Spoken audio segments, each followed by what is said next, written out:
Good Tuesday evening and welcome to the NCWLIFE Evening News. I'm Grant Olson. Before we get to today's top news stories, let's take a quick look outside what's now become our record-setting weather window today. That's right, we set a record high temperature of 62 degrees at Pangbourne Airport today. We may even get officially to 63 or so, and it was just mild all over north central Washington today. This shot looking down from our Omi Gardens Sky-Fi Tower camera, and you can see a little bit shaky out there. We did see some wind today, nothing like the wind that we had yesterday, but still a little bit of wind. But the overriding feature of our weather today, sunny and mild. And we will talk much more weather coming up a little bit later on. Here we go with your forecast for the next day or so.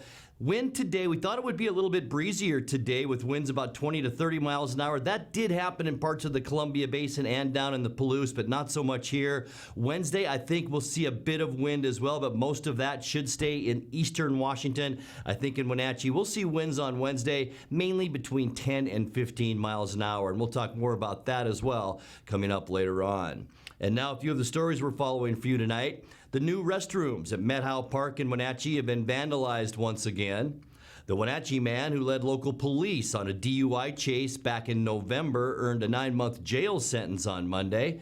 And Chief, the Moses Lake Police Department K-9, who was shot in the eye while chasing a suspect Friday night, is on the road to recovery. But first, we begin tonight. There are now 2 possible cases of the COVID-19 coronavirus under investigation in the Wenatchee Valley. Confluence Health, the Wenatchee Valley's largest health provider, said on Monday 1 Grant County patient is in isolation and being tested for the respiratory virus at Central Washington Hospital. And then today, Cascade Medical Center in Leavenworth confirmed that a patient there is also being tested. That patient had recently attended classes at Wenatchee Valley College. The results of those tests won't be known for up to a week, and classes are still continuing at the Wenatchee Valley College main campus. Confluence Health CEO Peter Rutherford and David Olson, Chief Executive of Columbia Valley Community Health, say they're taking extra steps for patient and provider safety. They joined NCWLIFE Jefferson Robbins to talk about it. We recognize that what you would consider the usual health conditions in a community are going to continue through this. And so we need to make sure we have facilities available for those individuals, and as much as we can, as David said, do our best to protect our staff, because if we don't have staff, we can't care for patients. So part of our protocol is going to be and is trying to figure out who really needs to be seen and who can continue to monitor themselves at home. And so that's why we are asking people to call before you come. And we will, like David, we will try to figure out who really needs seen and who doesn't immediately, but err on the side of caution for that. We're not trying to turn people away. We have set up a tent which is outside of the Central Washington Hospital emergency room, and we are going to be asking everyone who has respiratory infection symptoms to go there rather than into the emergency room to begin with. And we will screen people there and try to triage who needs to be seen and who we can give self-care instructions to. Really just trying to keep the virus down to a lower level in the hospital. If people need to be seen, we have some negative pressure rooms in the emergency room so that they can be seen there and not get the virus into the rest of the building. And then if people need to be admitted, we have identified specific rooms that we will put people in to try to keep the rest of the facility at a lower risk. Can you talk about the case that you're looking at now that is under testing for COVID-19 and when it came to your attention? So the individual has been in the hospital for 3 or 4 days and initially did not meet the testing requirements because of their history. When the testing requirements changed, they then qualified for testing, and the tests were submitted yesterday. And in the meantime, how do you approach that patient's case? So that individual is in isolation, and the staff is wearing personal protective equipment when they provide care for that individual. In other cases, in cases that so far have been detected in Washington, the epicenter has been assisted care or care facilities. And the people who have been now submitted for testing or asked to go into quarantine, many of them have been first responders or healthcare workers. Does that give the two of you concern for your nurses, your physicians, your staff, and trying to keep them safe? Yes.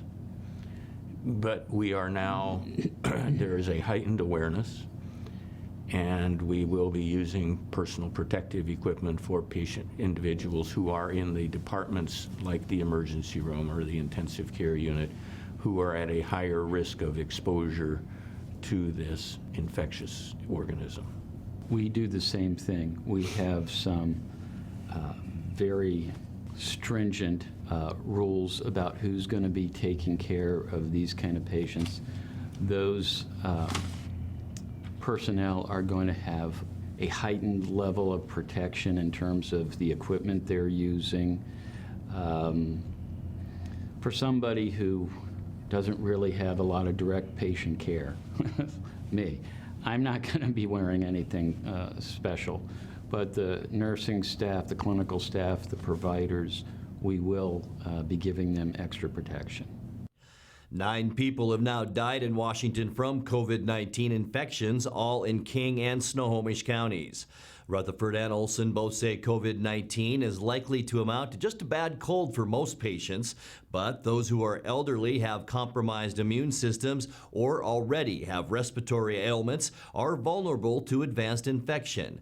Doctors advise you wash your hands often and thoroughly, avoid close contact with those who are sick, and stay home if you develop symptoms like fever, cough, and shortness of breath. Well, the restrooms at Kiwanis Methow Park in South Wenatchee have been closed while city crews clean graffiti and other vandalism, this time from inside that building. The city didn't give a timeline for how long it will take to make the repairs. In late February, graffiti vandals hit the outside of those restrooms at the park. Methow Park underwent $2.7 million in renovations last year, including the new restrooms. A Wenatchee police official said as the weather improves, graffiti vandals seem to get active again. The new graffiti at Methow Park was found on Monday night. Among the areas hit in the past 2 days were the Loop Trail parking lot off 37th Street in East Wenatchee, as well as Confluence Health off Miller Street in Wenatchee. Well, the Wenatchee man who led police on a DUI chase back in November earned a 9-month jail sentence on Monday. 53-year-old Timothy Mark Fryover had a 0.25% blood alcohol level when he fled from police on November 18th, striking a parked car and a dirt embankment, and then 2 power boxes between Springwater Avenue and Cedarwood Lane. He pleaded guilty to felony counts of eluding police and hit-and-run driving. In addition to jail time, Judge Travis Brandt ordered him to pay more than $12,000 worth of property damage. Fryover has been in jail since his arrest. He was previously convicted of drunken driving last summer in Douglas County. His legal troubles aren't over, though. He's scheduled to plead March 17th in district court in charges of DUI and driving without a license. Well, Chief, the Moses Lake Police Department K-9, who was shot in the aisle while chasing a suspect Friday night, is on the road to recovery at the Washington State University Veterinary Clinic and could be back in Moses Lake by Wednesday. After a vehicle chase, the dog and his handler, Officer Nick Stewart, were chasing 22-year-old Jose Rivera on foot on Denton Road when Rivera reportedly pulled a handgun. After being told several times to drop the gun, Rivera opened fire, hitting Chief in the eye. The sheriff's department said Stewart then shot Rivera, killing him. Stewart is on paid administrative leave while the Columbia Basin investigative team investigates the shooting. Stewart has been with the department for 5.5 years, and Chief was brought aboard in 2018. Chief was to undergo surgery today to remove his destroyed eye and then will wear a soft muzzle to protect his broken jaw. Rivera was a suspect in several robberies and also was being sought as a person of interest in a a pair of drive-by shootings last year. He pleaded guilty to attempted first-degree murder in juvenile court in a 2013 case. He was 16 years old at the time. Well, coming up next, the Wenatchee man who was institutionalized for 4 years over a mass shooting threat pleaded guilty Monday to illegally keeping a handgun. A key hearing in the legislature on Wednesday could determine the fate of a proposed law banning Washington retailers from offering single-use plastic bags. And the Wenatchee Valley will be getting its second Wendy's restaurant under a plan submitted to the city of East Wenatchee. I'm Grant Olson, and you're watching the NCWLIFE Evening News.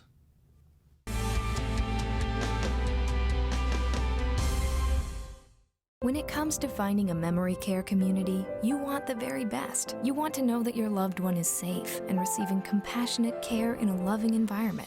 Fieldstone Memory Care is an innovative assisted living community designed for those with Alzheimer's, dementia, and Parkinson's disease. You'll find a community specifically designed to enrich residents' lives. The Fieldstone team is here to help you navigate the important decisions you face when a loved one has dementia or Alzheimer's. Welcome home to Fieldstone. Family roles change with time. You may find yourself being an unpaid caregiver to a loved one. Caregiving can be rewarding, but also stressful.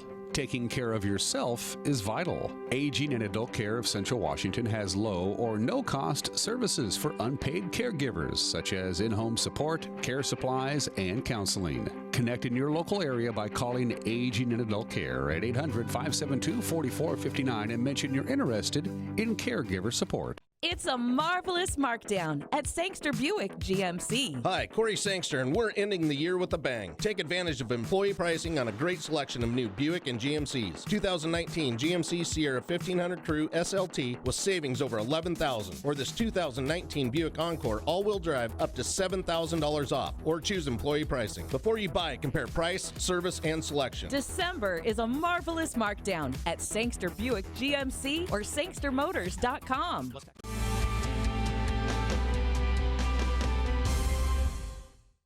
Welcome back. In another news, the Wenatchee man who was institutionalized for 4 years over a mass shooting threat pleaded guilty Monday to illegally keeping a handgun.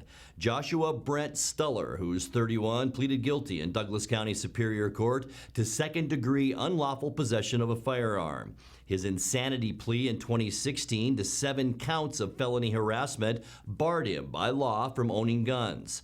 But he bought 2 black powder revolvers plus gunpowder and ammunition at an East Wenatchee store last November. In exchange for his new plea, prosecutors will ask for a 30-day jail sentence that could be converted into home confinement. He'll be sentenced on April 6th. Stuller still faces misdemeanor charges in Chelan County for allegedly stalking one of the victims in his original case. That case is also scheduled for trial next month. Well, a key hearing in the legislature on Wednesday could determine the fate of a proposed law banning Washington retailers from offering single-use plastic bags. Senate Bill 5323 has already been approved in the Senate, and the House Committee on Finance could move that measure to a full vote to the House following its 8 a.m. executive session tomorrow. Beginning in January 2021, all retail establishments would be barred from providing the bags to customers. The businesses would then be required to offer acceptable reusable bags, such as paper, and charge customers 8 cents for each. 12th District Senator Brad Hawkins voted against that bill. It also was passed by the Senate last year, but never made it out of a House committee. Well, the Wenatchee Valley will be getting its second Wendy's restaurant under a plan submitted to the city of East Wenatchee. The new Wendy's will be in a portion of the Hobby Lobby parking lot off Grant Road across from Fred Meyer. The building permit submitted to the city shows the restaurant taking up a big chunk of the east side of that parking lot. After completing the permitting process, the company hopes to begin construction this spring with an opening before summer. Wendy's currently has a restaurant on North Wenatchee Avenue in Wenatchee. You're watching the NCWLIFE Evening News. Coming up next, tonight's feature story and your complete local weather forecast. That and much more still to come on the NCWLIFE Evening News. Stay with us.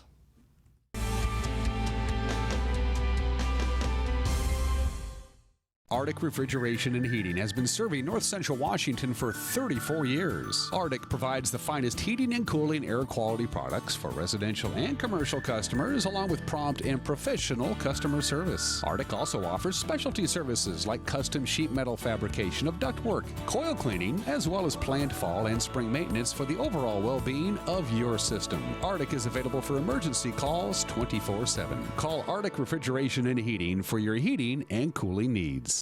Traditional values and innovation in honoring the life of each family we serve is part of the ministry of Heritage Memorial Chapel. Our staff is committed to walk with your family with compassion through this time of grief. We are here to help and here to serve, the right kind of help when you need it most. Heritage Memorial Chapel.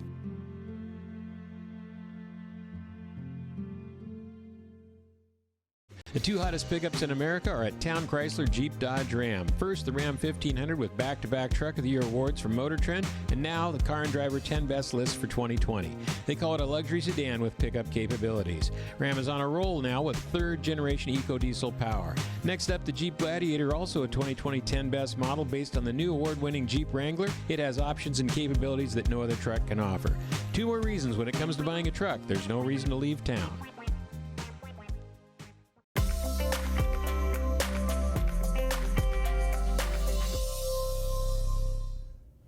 Time now for a check of your North Central Washington weather forecast. And before we get to those details, let's take a peek outside our weather window. What a day today. Lots of sunshine out there. This look down from our Wenatchee Heights cross camera and our Sky-Fi tower camera. You can see it shaking around a little bit. We did have some wind this afternoon. Not quite as windy as it was yesterday, but beautiful, beautiful day for late winter and spring, only about 2 weeks away. Boy, it felt like it today. Unofficially, guess what? We set a record high today, 62 degrees. 61 is our old record. That was set back in 1994. So if you thought it was warm out there today, yeah, record-setting heat out there. 48 is our normal high, so we blew way past that today. Look where we started the day. At one point this morning, it was 46 degrees, so it was a very mild start to the day at 41. Our normal low temperature is 31 degrees. 10 degrees is our record low, and look when that was set, just a year ago, back in 2019.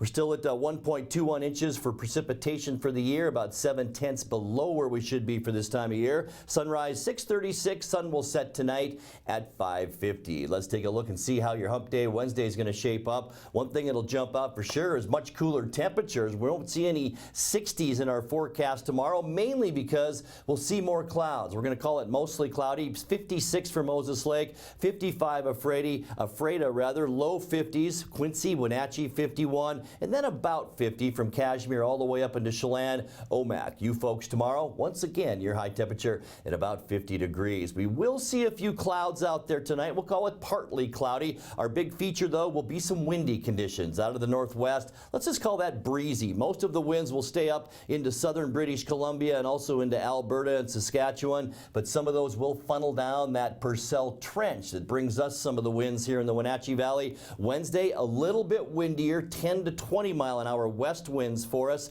It will be another mild day with high temperatures, as I just showed you, in the lower to mid 50s. For Thursday, partly cloudy skies. The good news for Thursday, lighter winds. We will warm up too. In fact, Tri-Cities once again, lower to mid 60s. You folks in the Columbia Basin for Thursday could also be back in the 60s. And then for Friday, mostly cloudy. That'll keep our temperatures down a little bit on Friday. It will stay mild and just a few scattered showers around the area. That's really an offshoot from this area of low pressure off the British Columbia coast. But for the most part, we are dominated by high pressure up and over the Pacific Northwest. And that'll bring us partly cloudy skies on Saturday. Slightly cooler temperatures too. Counterclockwise rotation around that low, and that could bring up some warmer weather as we get into Saturday, and then into Sunday will be nice. Mostly sunny skies. Don't forget, turn those clocks ahead when you go to bed on Saturday night, so we'll have another extra hour of daylight for Sunday. It should be a nice one too. And then on Monday, as we start our next work week, sunny skies and mild almost all of Washington State on Monday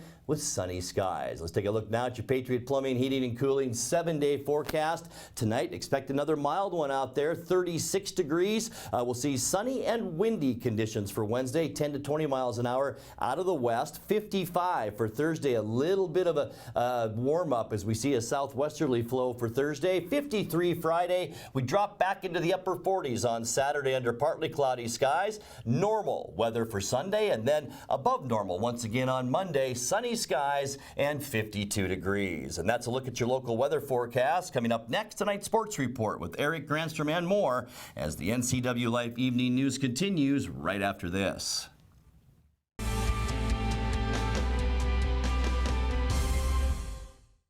Bring the whole family up to Stormy Mountain Brewing and local public house in historic downtown Chelan. Applewood smoked brisket, street-style tacos, and our award-winning barbecue rubs and sauces. Our meals pair perfectly with our exciting lineup of craft ales, made right here in Chelan. We've got room for big groups, or give us a call for catering. So grab the kids and check out the fun at Stormy Mountain Brewing and local public house located in the heart of Chelan. This is Caitlin Hedershe, the producer of the NCWLIFE magazine. Each week, I'm bringing you a look behind the scenes of the faces, places, and events that make North Central Washington the place we call home. Tune in every weekday for an in-depth look at a new topic each week. From local artists in their studios to businesses breaking barriers that might surprise you and everything in between. Join me on the NCWLIFE magazine right here on the NCWLIFE channel. And now it's a sports update on the NCWLIFE channel. And a happy Tuesday to you. In the history of Cashmere girls basketball, there has never been a state champion. History is within reach this week for the Bulldogs. This is the first of my four-part series, The Chase for the Gold Ball. Van Lith was an 8th grader when the Cashmere girls were bounced out of the state tournament in 2016 by Kalama. They haven't been bounced since. But the chase for the elusive gold ball has been slippery for Van Lith and her teammates. Senior Grace Erdman says it became kind of funny. It was almost laughable to us because we're like, are you kidding me? Another year? Another year. Like the first time was 1 point, and then the second year was 2 points. We're like, so what's next year? 3 points? But it's heartbreaking, but it makes you want it. It makes you want it more. So, yeah, coming into this season last year to get it done, I'm hungry. I'm hungry for that gold ball. Cashmere took second in 2017, losing by 1 to Mount Baker. Then they took second in 2018, losing by 2 points to Linden Christian. They lost in the semifinals to LaSalle last year and ended up taking third. So do the girls talk about it? Well, I'd say we talk about it just because so many people talk about it to us, so we have to address it. Yeah. Like me right now. Yeah. So many people talk about it, so obviously we've addressed it, and we know that it's a possibility, but we know, like, we came in our freshman year, we had a perfect record, and so you're never safe. You always have to stay hungry. You always have to be on your best game because anyone that plays us is going to be on their A game. They want to beat us. So we just want to, we need to have that more of a hungry mentality and more of a, we're going to win this game. Yeah, it definitely fuels things. It's definitely super heartbreaking, and it can be that close and be taken from you. But that just goes to show it's not easy to raise that gold ball. So that just motivates us every day and gets us working hard at practice and being competitive. Even though we're great teammates to each other off the court, we know that we can be competitive because it'll make us better. It's crazy to think that we have an opportunity to do something that's never done before and create history in our small town of Cashmere, and I just think that's a really special opportunity, and I just want to make the most of it. My goal is obviously to get a state championship with a bunch of girls that I've grew up with, and it's been really fun practicing, like getting prepared for it, and so that's been a goal since, like, obviously since I was little, but it's kind of came a reality, like last year as being a freshman, and then now it's like kind of becoming more real as like we're a better team this year, and I think we have a pretty good chance. So, and just to never quite get there after we push ourselves so hard has been something that was hard for us to deal with, and I think this year it would just be overwhelming emotion, and doing it with my best friends and a coach that I'll have a friendship with for the rest of my life is something that I don't know what I'll feel. Probably a lot of tears of joy. That's all I can maybe see happening. It's funny how the girls talk about it, but Coach Brent Darnell says he doesn't. I know the talk is with all social media and stuff, it constantly gets brought up, but I don't spend a lot of time talking about it. Like, we never set a team goal to even win a league championship. Like, we never sit down and say, let's win league this year, or our goal is to win districts. Like, I never put those goals on us. Try to put goals on us where, you know, rebounding goals and taking care of the ball this game and limit turnovers, and let's just try to meet these small goals every single game. Those are the ones that I really try to focus on. So, and we've been pretty good at that all year long. I mean, we've met a lot of those goals. So if it happens, great. If it doesn't, then the stars didn't line up right. Whether it's spoken or not, the goal is to be standing on the floor of the Sun Dome Saturday night hoisting the elusive gold ball. With NCWLIFE Channel Sports, I'm Eric Granstrom. We will have Cashmere's first game at State Thursday at 5:30 in the afternoon against either Meridian or Annie Wright. I'll be down as well in Yakima providing live updates on our Facebook page. Now, we'll also be there for State for the boys, and we'll follow them as well. Their first game is at 2 o'clock in the afternoon on Thursday in the quarterfinals against either OMAC or LaSalle. Be sure and watch our Facebook page for live updates. Well, the Wenatchee Wild are in Vernon and will face the Vipers in Game 3 of their BCHL playoff series tonight.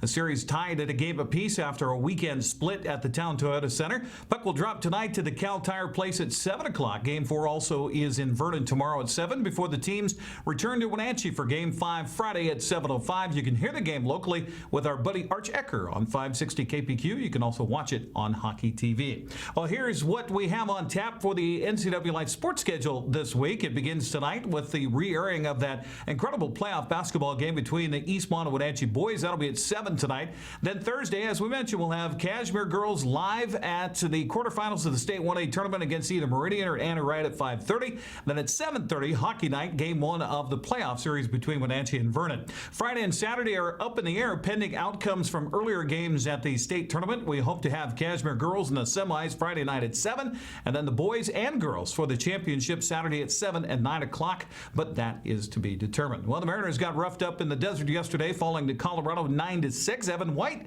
had a good day at the plate, going 2 for 3 with a double and 2 RBIs. Jared Kalenic also hit his first home run of the spring, and Justice Sheffield looked good on the mound to start. He went 3 innings, allowed 1 run on 2 hits with 4 strikeouts. Mariners have the day off today before heading to Tempe tomorrow to face the Angels. That's a look at sports news. I'm Eric Granstrom. Grant, back to you. Thank you very much, Eric. And now let's check in with Dan Koontz for a look at what's coming up tomorrow morning on Wake Up Wenatchee Valley. Dan? Thank you very much, Grant. Tomorrow on Wake Up Wenatchee Valley, as you already know, our own Jefferson Robbins had a chance earlier today to sit down with Dr. Peter Rutherford and David Olson. Peter is the CEO of Confluence Health. David is the CEO of Columbia Valley Community Health. They are the two major healthcare providers here in North Central Washington, and how they're dealing with the coronavirus. We're going to have that conversation in its entirety in the second half of tomorrow's Wake Up Wenatchee Valley. Stay informed, stay in the loop, and start your day live and local at 7 a.m. tomorrow morning from this very studio. Grant, back to you. Thanks, Dan. We'll see you in the morning. And that's going to do it for our newscast tonight. For more on these stories and other news from around North Central Washington, you can find us on Facebook or our website at ncwlife.com. And remember, if you see news happening, we'd like to hear from you. You can send us an email. That's at news@ncwlife.com, or give us a call at 888-6295. I'm Grant Olson. Thanks for joining us, and have a great night.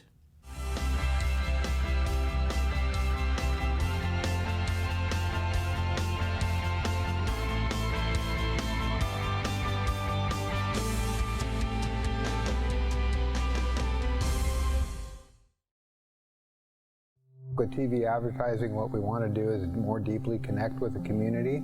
People spot me in different parts around North Central, Costco and Wenatchee, say, hey, you're the pizza guy. And so they wouldn't know that if it weren't for the TV commercials we've done. We've been here so long that people already know who we are and what we do, but to have that image flash on their television screen as opposed to just hearing it in the radio or seeing it in the newspaper, I just love the fact that we can actually put our finger on when a customer comes in and says, I saw your ad. It's becoming increasingly difficult in this digital age to know where are your customers listening or watching, because I watch all the different channels that they watch too, like Cooking Channel, History Channel, and so it was wonderful to be able to be on there. I would say that if you want to do business in Wenatchee, then you should connect with the people of Wenatchee, and there's no better way to do that than with NCWLIFE.